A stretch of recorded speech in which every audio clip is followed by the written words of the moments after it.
دوستوں، بزرگوں اور بھائیوں، ہم مسلمان ہیں۔ اللہ تبارک و تعالیٰ نے جو دین برحق ہمیں عطا فرمایا ہے، وہ دین ہماری تمام ضروریات کو پورا کرتا ہے۔ ہمیں یہ حکم دیا گیا ہے کہ ہم اللہ سے جب بھی مانگیں دنیا اور آخرت کی بھلائی مانگیں۔ ہمارے ہاں چونکہ ایک بڑا طبقہ ایسا ہوتا ہے الا ماشاء اللہ جس کو دنیاوی ضروریات پوری طرح گھیر لیتی ہیں اور دنیا داری کے مسائل ذہن پر، دل پر پوری طرح حاوی ہو جاتے ہیں۔ ہر وقت تصور یہی رہتا ہے کہ کسی طریقے سے میری دنیا داری مضبوط ہو جائے، میری دنیا داری مکمل ہو جائے، میرے روزمرہ کے کام پختہ ہو جائیں۔ اس کا لازمی نتیجہ یہ نکلتا ہے کہ انسان دینی کاموں کو بھی معاذ اللہ دنیا کے لیے کرنا شروع کر دیتا ہے۔ کعبۃ اللہ میں جا کر بھی، بیت اللہ شریف کا طواف کر کے بھی، حجر اسود کے بوسے کے بعد بھی، مقام ابراہیم پر نفل پڑھنے کے بعد بھی، حتیٰ کہ نبی اکرم صلی اللہ علیہ وسلم کی بارگاہ عالی مرتبت کی حاضری کے دوران بھی الا ماشاء اللہ لوگ دنیا ہی مانگتے رہتے ہیں۔ میرا فلانا کام ہو جائے، میرے بچوں کے معاملہ سنور جائیں، فلاں کا مستقبل بہتر ہو جائے۔ دنیا کی خیر اللہ سے مانگنا برا نہیں، لیکن صرف دنیا ہی مانگنا اور اپنی آخرت کو فراموش کر دینا۔ اللہ فرماتے ہیں وَالْآخِرَةُ خَيْرٌ وَأَبْقَىٰ، آخرت تمہارے لیے بہتر بھی ہے اور ہمیشہ باقی رہنے والی بھی ہے۔ قرآن مجید نے سورہ بقرہ کے اندر قریش مکہ کی اس عادت کا ذکر کیا ہے۔ فرمایا جب وہ حج کرتے تو ان کا طریقہ یہ تھا کہ وَمِنَ النَّاسِ مَن يَقُولُ رَبَّنَا آتِنَا فِي الدُّنْيَا، ان میں سے کچھ لوگ یہ کہا کرتے تھے کہ یا اللہ ہمیں دنیا عطا کر دے، ہمیں دنیا دے دے۔ رب فرماتا ہے وَمَا لَهُ فِي الْآخِرَةِ مِنْ خَلَاقٍ، ان لوگوں کا آخرت میں کوئی حصہ نہیں۔ مانگی بھی ہے تو صرف دنیا، حج کر کے بھی دنیا، اللہ کے گھر جا کے بھی دنیا، شیخ کا بیعت ہو کے بھی دنیا، دینی محفل سے مراد بھی یہ، دینی اجتماعات کر کے بھی، دینی مدارس قائم کر کے بھی، خانقاہ کا، مسجد کا ماحول بنا کے بھی، اس سے بھی مطالبہ فقط دنیا کا۔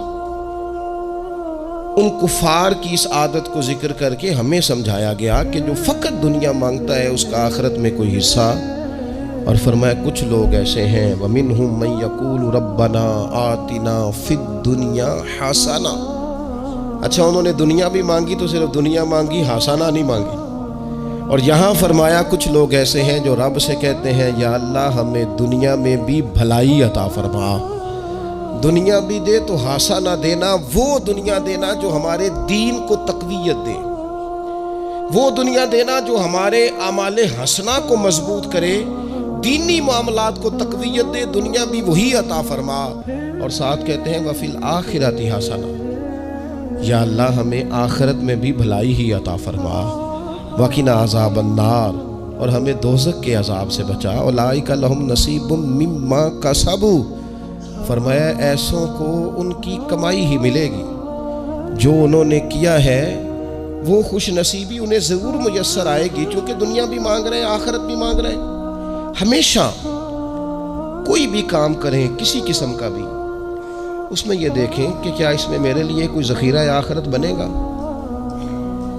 کیا یہ کام میری قبر میں، حشر میں، قیامت میں میرے لیے کوئی فائدہ مند ہوگا۔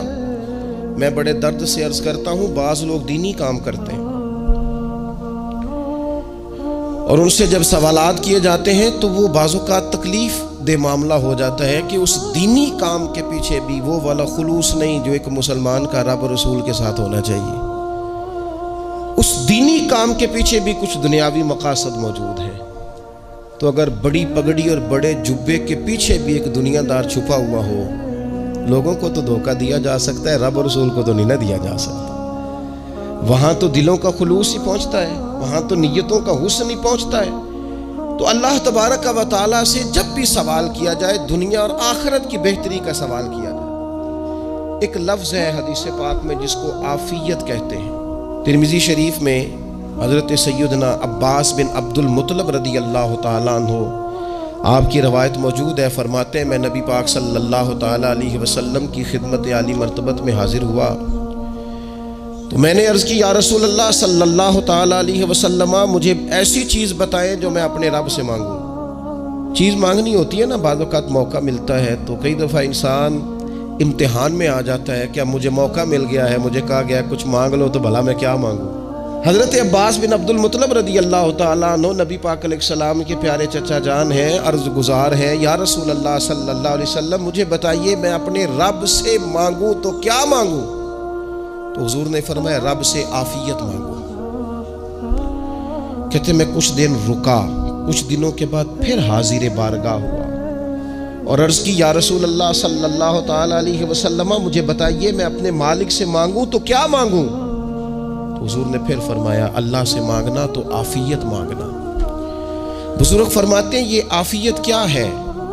عافیت یہ ہے کہ یا اللہ ظاہری پریشانیاں، باطنی پریشانیاں، اے اللہ ظاہر کے میل کچیل بھی دور ہو جائیں، باطن کے بھی دور ہو جائیں، اے اللہ ہر معاملے میں، ہر آزمائش میں، ہر دکھ میں ہمیں تیری پناہ نصیب ہو جائے۔ یہ عافیت ہے۔ اور صوفیہ کرام فرماتے ہیں عافیت سے بڑی نعمت کوئی نہیں اگر کسی کو میسر آئے تو، عافیت سے بڑا حسن کوئی نہیں اگر کسی شخص کو یہ نصیب ہو جائے۔ اور ایک اللہ والے نے تو ایک اور بڑا خوبصورت ترجمہ یہاں کیا ہے، وہ کہتے ہیں عافیت کا مطلب ہے دل کا قرار، عافیت کا مطلب ہے باطن کا سکون، عافیت کا مطلب ہے انسان کے مزاج کا حوصلہ، ٹھنڈک، بردباری۔ اس بندے کو عافیت نصیب ہو جاتی ہے گویا اللہ اسے سکون کی دولت عطا فرما دیتا ہے، تھوڑے پیسوں میں بھی سکون، بغیر شہرت کے بھی سکون، کوئی بات مان لے تب بھی سکون، کوئی دھتکار دے پھر بھی سکون، لوگوں کی گڈ بک میں ہو پھر بھی سکون، اور اگر لوگ سارے مخالفت میں آ جائیں تو چونکہ اللہ نے عافیت دی ہے پھر بھی سکون۔ اللہ تعالیٰ نے ان لوگوں کو قرار کی دولت، اللہ سے عافیت مانگی جائے، اس میں دنیا کی بھی بھلائی شامل ہے، آخرت کی بھی بھلائی شامل۔ نبی اکرم صلی اللہ تعالیٰ علیہ وسلم توجہ دلاتے کہ اللہ سے تم عافیت مانگو، ہمارا نہ جی، کیونکہ سب سے بڑا مسئلہ روحانی تربیت کا ہے۔ ہمارے ہاں باتیں ڈھیر سارے لوگوں کو آتی ہیں اور بہت زیادہ آتی ہیں، منصوبہ بندی کرنا، پلاننگ کرنا، اپنے معاملات کو خود سے کیسے لے کے چلنا ہے، کیسے ٹھیک کرنا ہے، اپنے حق میں دنیا کو کس طرح قائل کرنا ہے، یہ ڈھیر سارے لوگوں کو آتا ہے، اور اپنے حق میں دلائل کس طرح قائم کرنے ہیں، اس میں بہت سارے لوگ خود کفیل ہوتے ہیں، انہیں کسی سے مشاورت کی بھی ضرورت نہیں ہوتی۔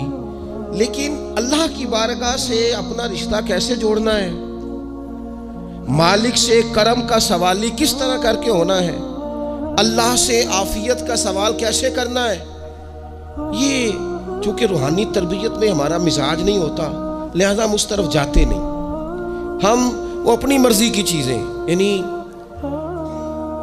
وظیفہ پوچھ کے گئے ایک صاحب، کچھ عرصے کے بعد آئے ہیں تو آ کے کہتے ہیں مولانا صاحب، پیر صاحب یا قاری صاحب یا فلاں صاحب، کسی سے بھی پوچھ کے گئے کہ جس کو نیک آدمی جانا، پھر لوٹ کر آ کے کہتے ہیں کہ آپ نے وظیفہ بتایا تھا پر کام کوئی نہیں ہوا۔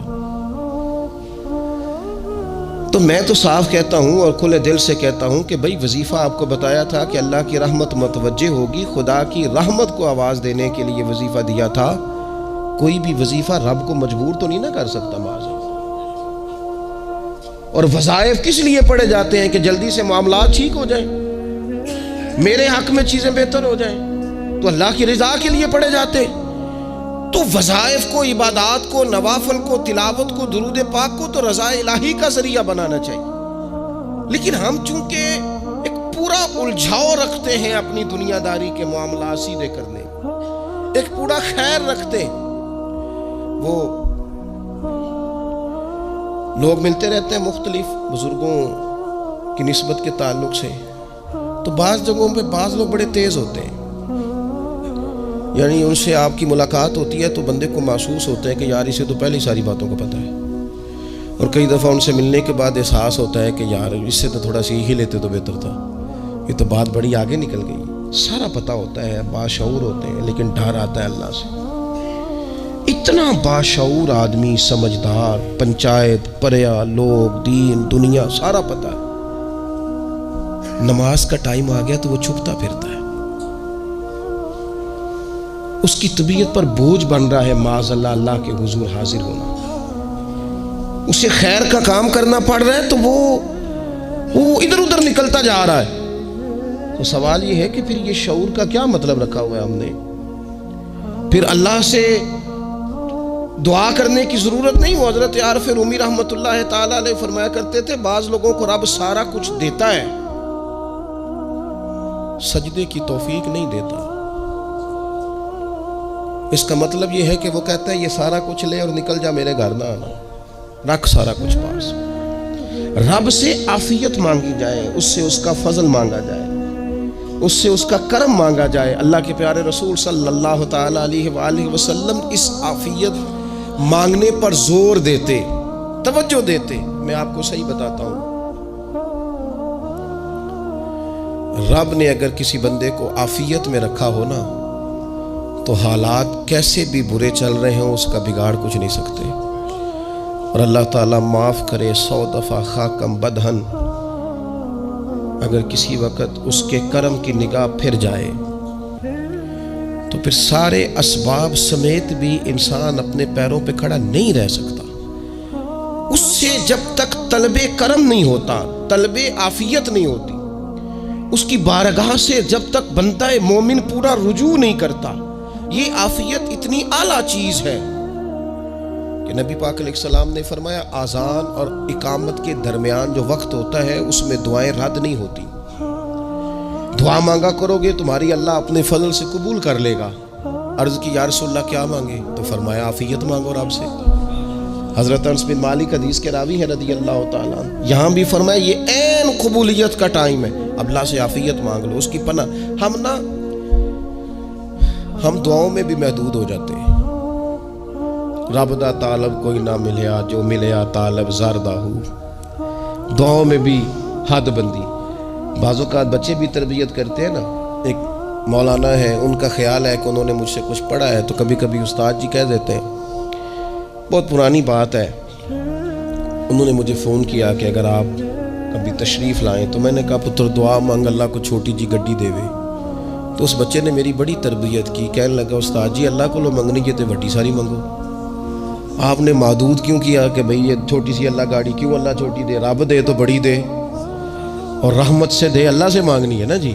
ہم تربیت نہیں لیتے۔ میں نے اس کا شکریہ ادا کیا، میں نے کہا بیٹے تو نے بڑی سونی بات کی، اللہ تجھے اس کا اجر عطا کرے، اللہ تجھے برکات عطا کرے۔ اگر آپ نے سیکھنا ہے تو پھر آپ سیکھ لیں گے، اور اگر نہیں سیکھنا تو پھر یہی کہنا ہے ساری عمر لنگی بندہ کو نہیں ملیا، چونکہ مزاج نہیں ہے نا سیکھنے کا، اس لیے پھر ملا ہی کوئی نہیں، پھر ساری زندگی کو میسر ہی نہیں آیا، کسی نے نصیحت ہی نہیں کی، کوئی آنکھوں کو بھایا ہی نہیں، خود ہی بڑے سیانے تھے، خود ہی بہت بڑے تھے، اپنا قد ہی بڑا اونچا تھا، سب ٹھگنے چھوٹے اور کمزور اور بوڑے نظر آئے۔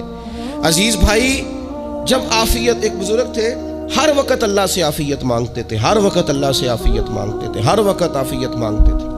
لوگوں نے پوچھا، لوگ ان کو صالح جانتے تھے، نیک سمجھتے تھے کہ حضور آپ اور کوئی دعا مانگتے نہیں، عافیت ہی مانگتے ہیں۔ فرمانے لگے میں مانگا کرتا تھا شروع میں، بعد میں خیال آیا اور بھی دعائیں مانگا کرتا تھا، یہ احساس بعد میں نصیب ہوا۔ فرماتے میں مزدوری کرتا تھا، مال برداری کرتا تھا، ایک جگہ پہ ڈیوٹی کر رہا تھا تو تھک گیا، اور وہ جو کام لینے والے لوگ تھے ان کا رویہ بھی بڑا ترش تھا، تکلیف ہوئی، تو میں نے اپنے مالک کی بارگاہ میں عرض کی مالک اگر 2 روٹی بغیر مجھے مشقت کے مل جائے دن میں تو تیری بارگاہ تو بڑی کریم ہے۔ کہتے وہ میں نے یہ دعا مانگ لی، ذرا میں تھوڑا آگے بڑھا تو 2 بندے آپس میں لڑ رہے تھے، میں ان کی صلح کرانے کے لیے، انہیں بچانے کے لیے آگے بڑھا، تو میں جس کو چھڑا رہا تھا دوسرے نے میرے اوپر ضرب لگا دی، میرا بھی سر پھٹ گیا۔ تھوڑی دیر کے بعد وہاں پولیس آ گئی، وہ تینوں کو لڑنے والا سمجھ کے اٹھا کے لے گئے، مجھے جیل ہو گئی۔ 2 روٹیاں بغیر مشقت کے روز ملنی شروع ہو گئی۔ دعا مانگی تھی نا کہ یا اللہ 2 روٹیاں مل جائے نا بغیر مشقت کے، کہتے ہیں وہ 2 روٹیاں روز ملتی، کوئی کام نہیں کرنا پڑتا، پر جیل ہو گئی۔ فرماتے ہیں میں بڑا پریشان تھا، روز روٹیاں پابندی سے آتی اور بہترین آتی، کھانا ملتا۔ پھر کچھ عرصے کے بعد میں نے سوچا کہ یار یہ دعا تو قبول ہو گئی نا تیری، اب تو اگر اس پر کوئی الگ بات کرے گا تو وہ تو غلط کرے گا۔ کہتے پھر خود ہی میرے دل میں اللہ نے بات ڈالی اور میں نے عرض کی مالک 2 روٹیاں نہیں، مجھے تو عافیت چاہیے، مجھے تو آفیت دے، میرے اوپر تو کرم فرما، تو نظر رحمت کر، جے ایک قطرہ بخشے مینوں، جے ایک قطرہ بخشے مینوں تے کام بن جاندا ہی میرا، مہربانی کر، آفیت عطا کر۔ فرماتے پھر خدا نے کرم کیا، کہاں سے اسباب بنے میرے جیل سے چھوٹنے کے، کون کون میرے ضمانتی بنے اللہ ہی جانتا ہے۔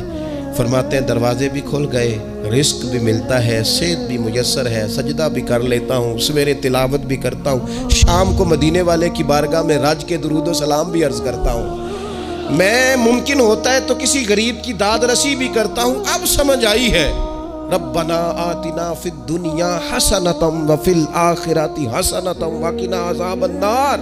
اب سمجھ آئی ہے رب سے جب بھی مانگنا ہے آفیت ہی مانگنی ہے، اس سے کرم مانگ۔ ہم نے محدود دعائیں رکھی ہوئی ہیں، محدود، وہ جی فلانا کام میرا ہو جائے تو بھئی وہ ایک ہو گیا، اس کے بعد پھر نئی ٹینشن بن جائے گی، نہیں میں جی بچوں کی شادی کر لوں جی پھر میں فارغ ہوں۔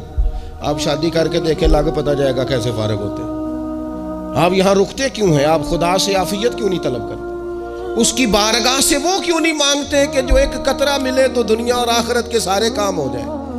اس سے اس کی رحمت کا سوال کرے، اس سے اس کے کرم کا سوال کرے۔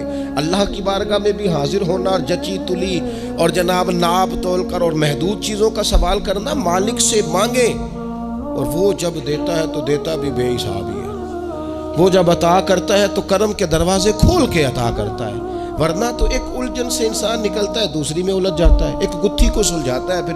اقبال رو پڑے تھے، کہنے لگے میں عقل کی گتھیاں سلجھا چکا ہوں، یا رب مجھے صاحب جنوں کر دے۔ اللہ یہ بڑا میں نے ہیر پھیر دیکھ لیا، مجھے دیوانہ بنا، اب مجھے جنون ہو، اب میں کسی کے لیے رویا کروں، اب میں کسی کی یاد میں تڑپا کروں، اب میں رات کسی کے لیے میری آنکھیں بیدار رہیں۔ یہ بڑی ہو گئی دنیا داری، عقل کی گتھی حالانکہ نہیں سلجھتی، اور اقبال کہتے ہیں عقل کی گتھیاں سلجھا چکا ہوں، یا رب مجھے صاحب جنوں کر دے۔ اور پھر کہنے لگے بجھی عشق کی آگ اندھیر ہے، اب یہ مسلمان نہیں یہ خاک کا ڈھیر ہے، تو مٹی بن کے رہ گیا کیا؟ کہاں اپنی ساری توجہات کا قبلہ کس چیز کو؟ میرے عزیزو اللہ سے عافیت۔ نبی پاک علیہ الصلوۃ والسلام نے ایک شخص سے پوچھا کیا دعا مانگ رہے ہو؟ تو اس نے کہا یا رسول اللہ میں اللہ کی بارگاہ میں صبر کا سوال کر رہا ہوں۔ تو حضور فرمانے لگے صبر تو مصیبت پر ہوتا ہے۔ یا رسول اللہ پھر کیا مانگوں؟ آپ ان جملوں اور لفظوں کی گہرائی کو سمجھیں، صبر کے لیے تو پہلے مصیبت آئے گی پھر صبر آئے گا۔ تو یا رسول اللہ کیا مانگوں؟ فرمایا تو رب سے عافیت مانگ۔ مانا کیا ہے؟ مصیبت آئے کیوں؟ اللہ تجھے اپنی حفاظت کے حصار میں لے لے، وہ وقت ہی کیوں آئے کہ جب تیری طبیعت الجھ جائے، جب تو پریشان ہو جائے، جب تو تو اللہ سے عافیت مانگنا۔ جب تو عافیت مانگے گا تو اگر کبھی مشکل آئے گی بھی نا، تو خدا پھر اپنے فضل سے مشکل سے نکلنے میں رستہ بھی بڑی جلدی عطا فرمائے گا اور تیرے اوپر فضل فرمائے گا۔ اگر عافیت، یہ جو ہم نبی پاک کی امت ہے نا، تو یہ ہمارے گرد اللہ کے فضل اور اس کی رحمت کا حصار ہے، یہ حصار ہے ہمارے گرد۔ وہ درویش نے کہا تھا نا کہ کروں شکر کتنا اور کروں فخر کتنا کہ تیرے کرم نے مجھے فائز المرام کیا، دیکھو بنا کے سید عالم کا امتی مجھ کو گناہ سے پہلے ہی بخشش کا انتظام کیا۔ ابھی میں نے غلطی کی نہیں لیکن مجھے حضور کا غلام بنا دیا، بخشش کا بندوبست پہلے ہو گیا۔ اپنے مالک سے بیمار بھی اس سے عافیت مانگے، مقروض بھی اس سے عافیت مانگے، بے اولاد بھی اس سے عافیت ہی مانگے، صاحب اولاد بھی اس سے عافیت ہی مانگے، جو دولت کے حصول کے رزق حلال کے خواہش مند ہیں وہ بھی اس سے عافیت مانگے، اور جن کی جھولی اس نے بھر دی ہے وہ بھی اپنے رب سے عافیت ہی مانگے۔ مالک سے جب سوال کرے، ایک بزرگ تھے انہوں نے تو اپنی انگوٹھی میں لکھوا لیا تھا کہ یا اللہ مجھے عافیت عطا فرما، مگر جب بھی دیکھتا ہوں یاد آ جاتا ہے کہ اللہ سے عافیت مانگنی۔ اپنے مالک کی بارگاہ کے اندر دیکھو، میں نے دیکھا ہے وہ کسی نے کہا تھا کہ تیری خواہش ہے کہ وہ تیری آرزو کرے پوری، اور میری خواہش ہے کہ تیری آرزو بدل جائے۔ کچھ لوگ ایسی خواہشات بھی لے کے آتے ہیں کہ جو پوری نہ ہو تو بہتر ہوتا ہے، اس لیے آپ کو پتہ ہے موت مانگنا جائز نہیں دین میں. مصائب سے گھبرا کر، مشکلات سے گھبرا کر، زندگی کے مد و جزر سے پریشان ہو کر موت کا سوال کرنا جائز نہیں. کس طرح جائز ہے؟ ان لفظوں کے ساتھ دعا کر سکتا ہے کہ یا اللہ جب تک میری زندگی بہتر ہے مجھے زندہ رکھ، اور جب میرا دنیا سے جانا بہتر ہے پھر تو مجھے اپنی بارگاہ میں بلا لے. یہ بھی کیا ہے؟ یہ بھی عافیت کا سوال ہی ہے کہ یا اللہ رکھ بھی تب تک جب تک رہنا بہتر ہے. نبی پاک نے بھی ارذل العمر ہونے سے پناہ مانگی. ہمارا یہ مزاج بن گیا ہے کہ ہم اپنے حق میں ایسی چیزوں کا سوال کر رہے ہوتے ہیں جو کئی دفعہ ہمیں مل جائیں تو ہمارا نقصان کریں. قرآن حکیم ایک جگہ پہ اللہ کریم نے فرمایا ہے کہ اگر سب لوگوں کو مال دے دوں تو بغاوت کریں، فساد ہو جائے. کیا مانا؟ کہ اپنا نقصان کر بیٹھے لوگ. ہم اپنے مالک کی بارگاہ میں بعض ایسی چیزوں کے سوالی ہیں کہ جو ہمارے لیے ٹھیک نہیں ہے، ہمیں اس کے کرم پر چھوڑنا ہے، اس سے عافیت مانگنی. اور بعض لوگ، کیونکہ میں کہہ چکا ہوں شروع میں کہ ہماری دینی روحانی تربیت نہیں ہوتی اور ہم کہیں سے باقاعدہ اسباق لینے کے قائل ہی نہیں ہوتے، پوری تربیت کا ہمارا مزاج نہیں ہوتا، اپنی عقل اور اپنا شعور اور اپنے حساب سے ہم زندگی کو بتانا چاہتے ہیں. اور یہ جو میرا دور ہے یہ ویسے ہی الجھا ہوا زمانہ ہے، اللہ ماشاء اللہ، پتہ نہیں کوئی کیا بول رہا ہے، کوئی کیا کہہ رہا ہے، ایسے جیسے کوئی میلہ لگا ہوا ہے اور کان پڑی آواز سنائی نہیں دے رہی. جس کی دکان پر کوئی گاہک نہیں وہ بھی کہہ رہا ہے لائنیں بنا لو. ایسا الجھا ماحول ہے اور ایسی آزمائش ہے کہ لوگ بیچارے پریشان ہیں. دیکھیں جب تربیت کے ساتھ انسان آگے بڑھتا ہے نا، ہمارے پاس مقتدا ہے اللہ رسول کا کلام، ہمارا پیشوا ہے رب رسول کا فرمان. جب ہم کتاب و سنت کی روشنی میں آگے بڑھتے ہیں تو پھر ہمارے لیے منزل آسان بھی ہوتی ہے اور قریب بھی ہوتی ہے. پھر ہمارے لیے آگے کی طرف سفر کرنا، آگے بڑھ جانا یہ آسان ہوتا ہے. آپ غور کریں جو لوگ دنیا میں کامیاب رہے، بھلا کس طرح کامیاب رہے؟ اس طرح کامیاب رہے کہ انہوں نے نا اپنے رب سے عافیت مانگی. اللہ تعالیٰ نے خود بخود ان کے لیے رستے بنائے. آپ تاریخ پڑھیں گے بعض لوگوں کی تو لگ نہیں رہا تھا کہ وہ اتنی کامیابی حاصل کریں گے. دیکھ لیں آپ حضرت غوث اعظم جیلانی رضی اللہ تعالیٰ عنہ بغداد شریف تشریف لاتے ہیں تو ان کی کیفیت یہ ہے کہ پتے کھا کے گزارا کرنا پڑتا ہے. یعنی پیچھے کوئی ایسا بیک گراؤنڈ کسی کا بنایا ہوا ادارہ، کوئی بڑی خانقاہ، کوئی بڑے لمبے چوڑے والد صاحب کے مریدین، کوئی بڑا لمبا سلسلہ نہیں مل رہا. ان کو بظاہر پتے کھا کے گزارا کرنا پڑتا ہے، لیکن چونکہ وہ نکلے ہیں اللہ کی مدد کے ساتھ. انہیں اللہ نے تائید دی ہے، فضل فرمایا ہے، تو نتیجہ یہ نکلا ہے کہ 70 ہزار بندہ ایک ایک وقت میں تربیت لینے کے لیے ان کے سامنے موجود ہے. یہ اللہ نے اسباب بنائے ہیں، کیونکہ جب رب عافیت عطا کرتا ہے تو پھر اللہ اسباب بھی پیدا فرماتا ہے. ہمارا ذہن تو تھک جاتا ہے سیاست کرتے کرتے. ہم تو جناب پوری ترتیب سے ہمیں سلیقہ آتا ہے کس طرح کر کے کس بندے کو کیسے قائل کرنا. پورے طور پر ہم وہ ساری زندگی سیاست کرتے رہتے ہیں. وہ خاندانوں میں بھی چلتی ہے، گلی محلے میں بھی چلتی ہے، دوستوں میں بھی چلتی ہے. اور بعد میں پتہ چلتا ہے کہ یہ پتے کھیل کون رہا تھا، اصل میں صلح کرانے والا تھا کہ لڑائی کرانے والا تھا. یہ سب کا خیر خواہ تھا، یہ سب کی ذہن کے اندر فطور کی آمیزش ہی اس شخص کی وجہ سے تھی. ہم چونکہ وہ خاص عافیت اللہ سے نہیں مانگتے، ہماری مخصوص سیاست ہوتی ہے سبھی کو راضی رکھو. اس کا نتیجہ یہ نکلتا ہے کہ ایک ٹائم آتا ہے کوئی بھی راضی نہیں رہتا. ہم اگر اپنے مالک کی طرف رجحان کریں اور اللہ نے جو ہمیں شعور دیا ہے اس شعور کو لے کر اللہ کی بارگاہ کی طرف بڑھیں. آپ یقین کریں اعلیٰ حضرت بریلوی رحمۃ اللہ علیہ کی کتابیں ہیں، ایک ایک کتاب پر پی ایچ ڈی ہو رہی ہے، اور انہوں نے 150 سال پہلے بیٹھ کر جو کچھ لکھا تھا بین ہی لفظ بلفظ اس کی ضرورت آج محسوس ہو رہی ہے اور آنے والے وقت میں بڑھ رہی ہے. لیکن ان کے پاس کوئی ٹیم نہیں تھی، 50 لوگ نہیں تھے جو ان کے پاس بیٹھ کے لکھواتے، اپنا پریس نہیں تھا، ایسے لوگ نہیں تھے کہ جن کو پتا ہوتا کہ کتاب ہم کل چھاپیں گے اور اتنے فیصد یہ مارکیٹ میں نکل بھی جائے گی. ایسا کچھ نہیں تھا. کیا تھا؟ اللہ کی مدد ساتھ تھی، تائید ایزوی ساتھ تھی، اللہ نے اپنی عافیت میں رکھا تھا. قرآن مجید کی آیت کا ترجمہ کرتے ہیں نا اعلیٰ حضرت اہدنا الصراط المستقیم، یا اللہ ہمیں سیدھی راہ پہ چلا. بہت سارے مفسرین نے کہا اے اللہ ہمیں سیدھا راستہ دکھا، فرماتے ہیں اے اللہ ہمیں سیدھی راہ پر چلا۔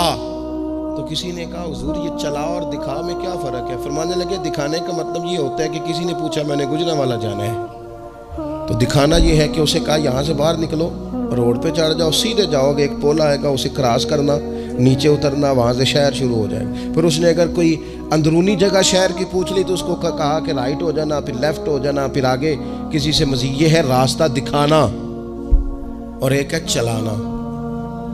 اس نے کہا میں نے گجرانوالہ جانا ہے، تو اس نے کہا ساتھ بیٹھنا میری گاڑی پہ، جہاں تو نے جانا ہے میں چھوڑ کے آتا ہوں۔ یہ راستے پہ چلانا ہے، یہ مقام تفکر ہے، آپ اس پر غور فرمائیں گے۔ کہتے ہیں یا اللہ تو ہمیں راستہ دکھائے گا اور دکھاتا ہے، لیکن چاروں جانب شیطان بھی تو بیٹھا ہے نا، فتنے بھی تو ہے نا، تو اگر تیری رحمت ساتھ رہے، مانا کہ محبت کے سفر میں ہر گام پہ 100 مشکل ہے، لیکن یہ سفر آسان بھی ہے اگر ساتھ تمہارا ہو جائے۔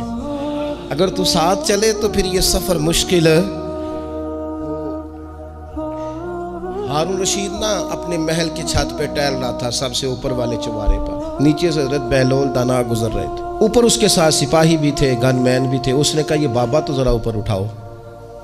انہوں نے ایک ڈولی، ایک ٹوکری سمجھ لیں، اس کو رسیاں باندھ کے نیچے پھینکا۔ نیچے جو سپاہی تھے ان کو کہا کہ یہ بابا جی کو پکڑ کے اس میں بٹھاؤ۔ انہوں نے جبرن تھاما بابا جی کو، اس میں ڈالا، اوپر والوں نے کھینچ لیا۔ 2-3 منٹ لگے۔ ہارون رشید کے سامنے حضرت بہلول دانا پہنچ گئے تو تھوڑے ناراض بھی ہوئے کہ یہ کوئی طریقہ تو نہیں نا بلانے کا۔ ملاقات ہوئی تو کہا کیوں بلایا؟ کہنے لگا ایک مسئلہ پوچھنا تھا۔ فرمانے لگے بادشاہ ہے نا، تیرے مسئلے پوچھنے کا بھی اپنا ہی انداز ہے، پوچھ مسئلہ۔ کہنے لگا بابا پوچھنا تھا کہ آپ اللہ تک کیسے پہنچے؟ حضرت بہلول دانا چپ کر گئے۔ 2-4 منٹ کے بعد کہنے لگے جس طرح ابھی زمین سے تیرے تک نہیں پہنچا، بالکل اسی طرح ہی پہنچ گیا اور رب کریم کی بارگاہ تک، اور وہ بھی جو اس نے کرم فرمایا ہے، ورنہ میں تو نہیں سمجھتا کہ میں پہنچ گیا، وہ بھی اگر تیری خوش گمانی ہے۔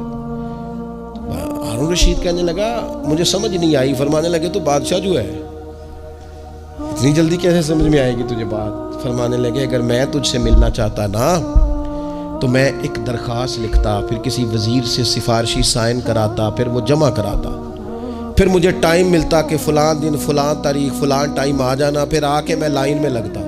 پھر بھی تو بادشاہ ہے، تیرا موڈ بنتا ملنے کا کہ نہ بنتا؟ جب میں چاہتا تو پتہ نہیں کتنا ٹائم لگ جاتا، جب تو نے چاہا ہے نا تو 1 منٹ بھی نہیں لگا۔ فرمانے لگے میں نے دعویٰ ہی نہیں کیا کہ میں جدوجہد کر کے پہنچوں گا، میں نے تو رب کی بارگاہ میں عاجزی کی ہے، پھر رب نے ہی کرم فرمایا ہے، اسی نے مہربانی کی ہے۔ مانا کہ محبت کے سفر میں ہر گام پہ 100 مشکل ہے، لیکن یہ سفر آسان بھی ہے اگر ساتھ تمہارا ہو جائے۔ اس کے کرم کا ساتھ رہا ہے، اس سے عافیت مانگی ہے، اپنے آپ کو اس کے سپرد کیا ہے تو اس نے کرم کر دیا۔ جب تک یہ مزاج نہیں ہم بناتے کہ مالک سے عافیت کا سوال کریں، اپنے آپ کو اپنے رب کے حوالے کر دیں، اس کی رحمتوں کے سپرد کر دیں، اتنی دیر تک زندگی میں ٹھہراؤ نہیں آتا، قرار نہیں آتا۔ مشکات میں موجود ہے، اللہ کے پیارے رسول صلی اللہ تعالی علیہ وسلم تیمارداری کے لیے گئے تو صحابہ کرام فرماتے ہیں وہ بندہ نا اتنا پتلا نحیف اور لاغر ہو گیا تھا جس طرح چڑیا کا بچہ ہوتا ہے، کمزوری ضعف طاری تھا۔ تو محبوب کریم نے اسے دیکھا تو بڑے کریمانہ انداز میں کریم فرمانے لگے تو کوئی دعا نہیں مانگتا، تو عافیت نہیں مانگتا اللہ سے؟ عرض کی یا رسول اللہ صلی اللہ تعالی علیہ وسلم، میں نے اپنے رب کی بارگاہ میں عرض کی ہے مالک قیامت کا عذاب بڑا سخت ہے، میں نہیں برداشت کر سکتا، تو نے اگر مجھے کوئی سزا دینی ہے تو یہیں دے لے، قیامت کو نہ دینا۔ تو کہتے ہیں محبوب فرمانے لگے سبحان اللہ، او خدا کے بندے تو رب کی سزا دنیا میں بھی نہیں سہ سکتا، اللہ سے یہ بھی سوال نہ کر، تو رب سے کہہ ربنا آتنا فی الدنیا حسنتا وفی الآخرۃ حسنتا وقنا عذاب النار۔ تو رب سے دنیا میں بھی حسنہ مانگ، بھلائی مانگ، تو آخرت کے لیے بھی بھلائی مانگ، تو اس سے عافیت کا سوال کر۔ تو نے یہ سوال کیوں کیا؟ عرض کی یا رسول اللہ کرم ہو گیا ہے، مجھے سمجھ آ گئی، اب میں اسی طرح ہی کروں گا۔ عزیز دوستو ہم کہاں سہ سکتے ہیں؟ ہم دنیا میں رب کی سزا ہم نہیں سہ سکتے، ہم کمزور ہیں، تو گرمی نہیں سہ سکتے، شدید سردی نہیں سہ سکتے، شدت کی بھوک لوگ نہیں سہ سکتے، کوئی آزمائش نہیں سہ سکتے، وہ جو لوگ بعض اوقات کہہ دیتے ہیں نا جی فلاں چیز ہمارے اعمال کا نتیجہ ہے، تو میں کیا کرتا ہوں، نہ کو یار، ہم تو یہ بھی نہیں سہ سکتے، ہم کہاں برداشت کر سکتے ہیں، ہمیں تو وہ معاف ہی فرمائے، ہم حساب والے ہے ہی نہیں، ہم تو صرف معافی والے ہیں۔ ہم سے نہ حساب پوچھے، اس نے حساب پوچھا تو پھر تو بڑی مشکل ہو جائے گی، اگر اس نے حساب پوچھا تو بڑی رسوائی ہو جائے گی، اگر حساب پوچھا تو مشکلات سامنے دکھائی دینے لگ جائیں گی۔ ہم سے تو وہ درگزر والا معاملہ کرے، ہم سے تو وہ کہے جا میں نے محبوب کے صدقے تجھے معاف کیا، جا تیرے لیے رحمت اور بخشش والا فیصلہ کیا۔ وہ کوئی سبب، اس کی رحمت کسی سبب کو دیکھ لے اور درگزر کر لے۔ تو آج کی پوری گفتگو میں آج آپ کو بڑی ذمہ داری سے یہ گزارش کر رہا ہوں، اللہ سے عافیت مانگے، ہر وقت عافیت مانگے۔ میری سالوں سے روٹین ہے، میں دعا مانگتا ہوں، اللہم انا نسألک العفو والعافیت فی الدین والدنیا والآخرہ۔ اور یہ خاموش تبلیغ ہوتی رہی، میں مانگتا رہا، کئی بچوں کو ویسے یاد ہو گئی، اس کو یاد کر لیں، اللہ سے عافیت مانگے، دین میں، دنیا میں، آخرت میں، اس کو اپنا مزاج بنائیں۔ اللہ تبارک و تعالی ہم سب کو عافیت نصیب فرمائے۔ آخر دعوانا الحمد۔